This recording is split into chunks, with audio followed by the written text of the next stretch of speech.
huling mensahe ang yumaong Filipino singer-songwriter na si Freddy Aguilar para kay dating Pangulong Rodrigo Duterte.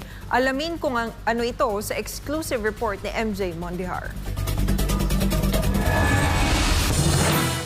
May 15 ngayong taon ang isagawa sa Liwasang Bonifacio ang isang malaking rally bilang pagsuporta kay dating Pangulong Rodrigo Duterte. Dito dumalo ang mga malalapit na kaibigan ng dating presidente na ipinakulong ng Marcos Jr. government sa lupang Banyaga dahil sa bintang na crimes against humanity ng kanyang gera kontra iligal na droga. Isa sa mga kaibigang dumalo at nag-perform noon ay ang isa sa mga alamat ng musikang Pilipino, ang singer-songwriter na si Freddy Aguilar. Sa eksklusibong panayam ng SMNI News nung araw na iyon, nanindigan si Freddy na mali ang pagpapadala sa kanyang kaibigan sa ICC.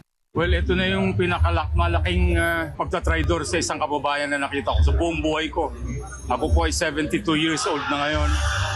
Lahat po halos ng naging presidente ng Pilipinas magmula kay Diosdado Macapagal hanggang kay Digong, hanggang kay Bongbong ay nasaksihan ko lahat po ang kanilang pagpapatakbo. Pero ito na po yung pinakamalaking traidor na pangyayari sa isang naging presidente. Bilang Pilipino, nanindigan si Freddy sa pag-iral ng ating kultura bilang magalang at may pagtanaw ng utang na loob, lalo na sa mga dating presidente ng bansa. Kasi po kahit tapos na po yung termino ng isang presidente, dapat pa rin po natin igalang yung kanyang pwesto dahil naging presidente nga po siya ng bayan natin nung araw. Bukod pa doon, isa po si Presidente Duterte o si Digong kung tawagin namin sa napaka-popular na presidente na nasaksihan ko rin sa buong buhay ko. Kilala si Freddy hindi lang sa Pilipinas kundi sa buong mundo nang pasikatin niya ang Katang Anak noong dekada 70. Ang anak ay naisalin sa mahigit 20 wika at itinuring na isa sa mga pinakamabentang Filipino songs of all time. Hindi lamang sa musika o malingaw-ngaw ang boses ni Freddy. Ginamit niya rin ito sa pagtuligsa sa katiwalian at paninindigan para sa mga mahirap at naaapi. Ilan pa sa kanyang mga tanyag na awitin ay ang Magdalena, Ipaglalaban Ko, at Bayan Ko na naging himig ng protesta sa panahon ng diktadurya.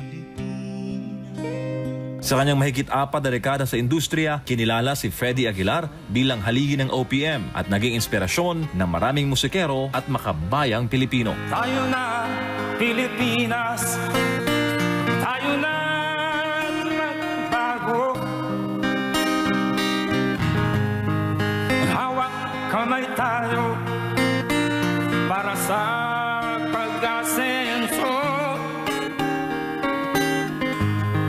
Ikaw at ako, tayong lahat kay Rodrigo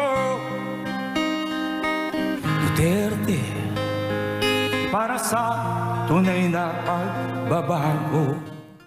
Ang masasabi ko po sa dating Pangulo, mahal ka po namin, Digong.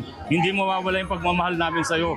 At susuporta kami sa iyo hanggat sa kakayahan namin, hindi ka namin iiwanan. Tayong lahat kay Rodrigo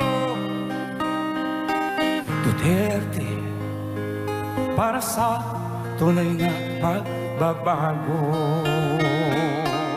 Para sa Diyos at sa Pilipinas kong mahal, MJ Mondihar, SMNI News.